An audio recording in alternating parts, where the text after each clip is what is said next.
में हम जानने वाले हैं कि बोर्ड कैसा भी हो, 2 ठो स्विच हो, 5 ठो स्विच हो या जितना भी स्विच हो, जो जो उसमें लगा हो उसको कनेक्शन कैसे करते हैं हम जानेंगे। सबसे पहले आप देखिए, ये मेरा सॉकेट है। सॉकेट में मेरा ये 3 ठो पॉइंट दिया हुआ है। एक यहाँ न्यूट्रल, फेज, अर्थिंग।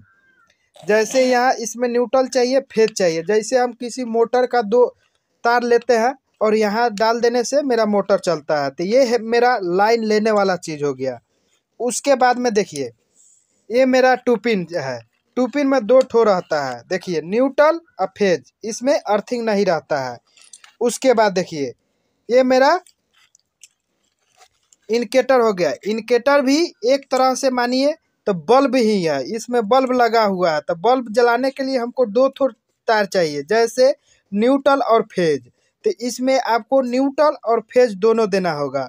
उसके बाद में आपको ये बता दे, ये मेरा फ्यूज है। फ्यूज में क्या होता है कि आपका लाइन जैसे ये निकाल दीजिए तो कट जाता है, तो इसका कनेक्शन सिर्फ इसमें एक फेज लगता है, ये याद करके रखिए। उसके बाद में आप देखिए, ये मेरा स्विच है। स्विच में 2 टर्मिनल दिया रहता है, तो एक टर्मिनल में आपको सिर्फ फेज आता है। सिर्फ फेज ही इसमें से आउट होता है दूसरे बल्ब को जलाने के लिए और बंद करने के लिए। और देखिए, होल्डर में भी 2 तार रहता है, जिसमें न्यूट्रल और फेज दोनों इसको होल्डर को भी चाहिए। उसके बाद आता है आपका फैन रेगुलेटर। फैन रेगुलेटर में भी 2 ठो तार दिया रहता है, तो 2 ठो तार में एक तार आपका जो फैन से आएगा उसमें कनेक्शन हो जाएगा, एक तार जो इसमें लाइन देने के लिए हो जाएगा। अब चलिए हम जोड़कर बताते हैं, कैसा भी बोर्ड आएगा उसका कनेक्शन कर सकते हैं। देखिए, आपके अगर बोर्ड में जितना भी इंडिकेटर, फ्यूज और उसके बाद में बल्ब जो भी हो, तो पहले सबसे पहले आपको ध्यान क्या देना है, न्यूट्रल और फेज लेने वाला कितना मेरा चीज़ है। जैसे न्यूट्रल फेज लेने वाला आपका बल्ब जितना लगा रहे हैं, तो न्यूट्रल एक इसमें से छाटिएगा। और ये आपका सॉकेट हो गया, तो न्यूट्रल एक इसमें हो गया। न्यूट्रल देखिए, ये इंडिकेटर है तो न्यूट्रल एक इसमें हो गया। और ये देखिए, ये मेरा 2 पिन है तो न्यूट्रल एक इसमें हो गया। और ये तो आपका फ्यूज है तो इसमें न्यूट्रल नहीं चाहिए। ये स्विच है तो ये तो बंद करने के लिए इसमें भी नहीं चाहिए। अब न्यूट्रल जितना चाहिए उसको आपको पहले कॉमन कर लेना होगा। जितना बोर्ड में होगा उसको न्यूट्रल पहले कॉमन कर लीजिएगा। चलिए, अब यहाँ से हम न्यूट्रल इसका करते हैं, फिर यहाँ से इस बोर्ड का न्यूट्रल करके फिर इसको हम बाहर निकालते हैं। चलिए, अब निकाल कर फिर बताते हैं। देखिए, हम ये पहले इंडिकेटर का न्यूट्रल मिला दिए हैं, फिर इसके बाद में आपका 2 पिन का न्यूट्रल मिला दिए है, फिर ये सॉकेट का न्यूट्रल मिलाया है। फिर हमको बल्ब का न्यूट्रल मिलाने के लिए इसी सॉकेट में से एक तार पहले लूपिंग कर लेंगे। देख लीजिए, एक तार हमने ये लूप कर बाहर निकाल लिया। बाहर निकालने के बाद ये मेरा बल्ब का तार है, इसमें अब एक तार मिला देंगे, ये बल्ब वाला। आपको अगर जितना बल्ब है तो इसी तरह निकाल कर एक तार को डायरेक्ट न्यूट्रल आप मिला दीजिएगा, एक तार को छोड़ दीजिएगा। अब चलिए, इसके बाद फिर हम बताते हैं। अब मेरा बच गया आपको एक ये होल्डर का तार। अब सबसे पहले ये फ्यूज का काम क्या होता है जान लीजिए। फ्यूज में जैसे शॉर्ट सर्किट होगा तो ये लाइन चला जाएगा, तो इसमें फेज कसाएगा और इसमें से पूरे आउट होगा। अब चलिए, इसमें हम फेज पहले कस लेते हैं। देखिए, ये हमने फ्यूज में फेज वाला तार कनेक्ट कर दिया। फेज वाला तार कनेक्ट करने के बाद अब जितना हम लोड घर का देंगे इसमें से देंगे। जैसे ये सॉकेट का कनेक्शन करना होगा, ये आपका 2 पिन का कनेक्शन करना होगा, ये स्विच का कनेक्शन करना होगा, सब इसी के नीचे से हम देंगे। तो सबसे पहले हम नीचे देने के लिए ये सबसे पहले आपको क्या करना होगा, ये स्विच 2 ठो है, इसका पहले एक टर्मिनल कोई भी हम कॉमन कर लेते हैं, जैसे नीचे या ऊपर, उससे आपको कोई मतलब ना है। एक टर्मिनल आपको डायरेक्ट कनेक्ट कर लेना होगा, ऊपर वाला या नीचे वाला। तो जैसे देखिए, ये 2 ठो है तो हम नीचे वाला कनेक्ट करेंगे, तो इसी के साथ इसमें जोड़ लेंगे। फिर इसी के साथ ये इंडिकेटर का दे देंगे, और फिर इसी का साथ ये अगर 2 पिन डायरेक्ट रखना चाहते हैं तो इसी का साथ इसमें दे दीजिएगा। अगर स्विच से रखना चाहते हैं तो जो कनेक्ट नहीं रहेगा उससे आप ऊपर वाले स्विच से इसको मिला दीजिएगा। अब चलिए हम पहले इसको पूरे के कनेक्ट करते हैं।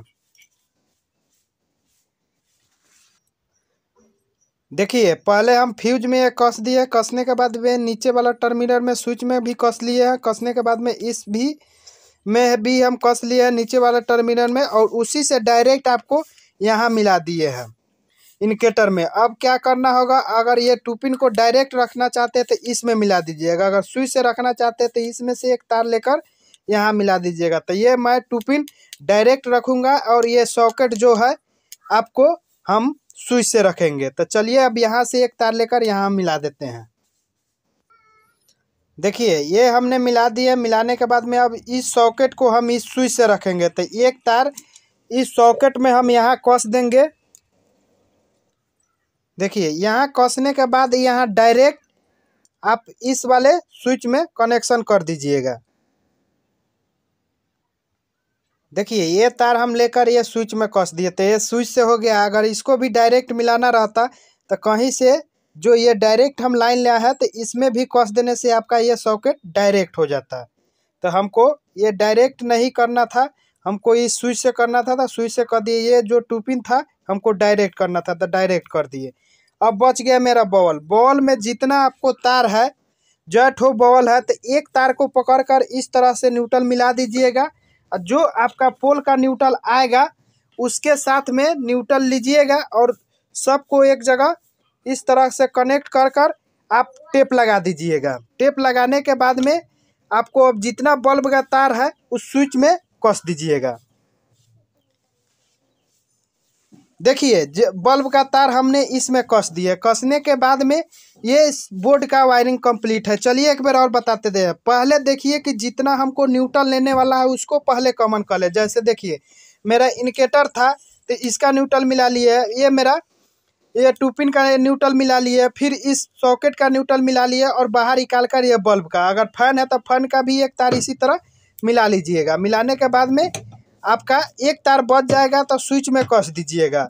जैसे जितना बल्ब है तो एक तार जब बचेगा जो स्विच में कस दीजिएगा। स्विच में से जो निचला टर्मिनल बचेगा उसको डायरेक्ट आप क्या कीजिएगा, फ्यूज में कस दीजिएगा। और अगर एम सिविल है तो एम सिविल में कस कर आप डायरेक्ट, देखिए ये फेज वाले को डायरेक्ट यहाँ से यहाँ तक हमने कॉमन कर दिया। अगर इसको भी डायरेक्ट रखना रहता तो यहाँ से यहाँ कॉमन कर देते, चाहे नीचे जो जोड़े हैं यहाँ किसी में कॉमन कर देते। पहले आपको न्यूट्रल मिलाकर छांट लेना है, उसके बाद आपको फेज को कनेक्शन लूपिंग करते जाना है। उसके बाद में आपका ये बोर्ड का वायरिंग कंप्लीट हो जाएगा। उसके बाद आप चलिए चेक कर कर हम पहले इसको बता देते हैं, उसके बाद फैन रेगुलेटर फिर जोड़ना हम बताएंगे। देखिए जैसे हम इसमें लाइन दे दिए हैं मेरा अब बोर्ड का वायरिंग। पहले ये फ्यूज जो है आप निकाल कर एक बार चेक कर लीजिएगा, अगर फ्यूज नहीं बना हुआ है तो आप बांध लीजिएगा। अब जैसे हम लाइन इसको ऑन करेंगे, पहले मेरा इंडिकेटर देखिए यहाँ ग्लो करने लगा, उसके बाद में मेरा ये सॉकेट भी काम करेगा। अब जैसे इसको बॉल का ऑन करेंगे तो ये बॉल भी काम करेगा, उसके बाद में आपका ये सॉकेट भी काम करेगा। देखिए यहाँ अभी स्विच ऑन है तो यहाँ आपको टेस्ट पिन में लाइन दिखाई दे रहा होगा। जैसे इसको बंद कर देंगे तो ये बंद हो जाएगा। उसके बाद ये जैसे फ्यूज निकल जाएगा या कोई शॉर्ट सर्किट होगा तो आपका लाइन देखिए बंद हो जाएगा, और फिर यहाँ लगा दीजिएगा तो लाइन आपका आ जाएगा। अब फैन रेगुलेटर कैसे जोड़ा जाता है अब चलिए बताते हैं। क्या कीजिएगा, जैसे देखिए ये मेरा बल्ब को बता देते हैं। फैन हो गया आपका, ये फैन रेगुलेटर को पहले छोड़ दीजिएगा इसी तरह से। ये बल्ब जो है मेरा फैन है, तो फैन होने के वजह से आपको क्या करना पड़ेगा, सोझे आप एक जो स्विच में कसा होगा फैन उसको एक तार खोल लीजिएगा। जैसे मेरा ये स्विच में लाल वाला तार कसा हुआ है तो इसको हम पहले खोल लेंगे। देखिए खोलने के बाद में जैसे इसमें दो ठो तार दिया हुआ है तो इसमें माइनस प्लस नहीं आता है, कोई भी एक तार पकड़िएगा इस तरह से आप मिला दीजिएगा। मिलाने के बाद में एक जो है ये तार आप यहाँ स्विच में कस दीजिएगा। स्विच में कस दीजिएगा, इस तरह से आपका फैन रेगुलेटर रेडी हो जाएगा काम करने के लिए। अब जैसे इसमें फिर से हम लाइन ऑन करेंगे और उसके बाद ये स्विच ऑन करेंगे। देखिए अभी कम जल रहा है ग्लो में, आपको हम दिखा देते हैं नज़दीक कर कर। कम जल रहा है, जैसे हम यहाँ से बढ़ाएंगे देखिए ज़्यादा स्पीड हो गया आपका ग्लो। देखिए हम कम करेंगे तो ये कम जलेगा। देखिए दिखाई दिया होगा। उसके बाद ये इसी से बंद भी हो जाएगा। फिर जैसे इसको छोड़िएगा धीरे धीरे आपका प्रकाश जैसे ना चाहिएगा तो आपका बढ़ते जाएगा। इस बोर्ड को इसी तरह किसी भी बोर्ड का वायरिंग आप कर सकते हैं। सबसे पहले आप न्यूट्रल मिला लीजिएगा, उसके बाद फेज का काम कीजिएगा। इस तरह से हम बोर्ड का वायरिंग करते हैं। अगर वीडियो अच्छा लगे तो चैनल को सब्सक्राइब करें और वीडियो को लाइक करें और ज़्यादा से ज़्यादा शेयर करें।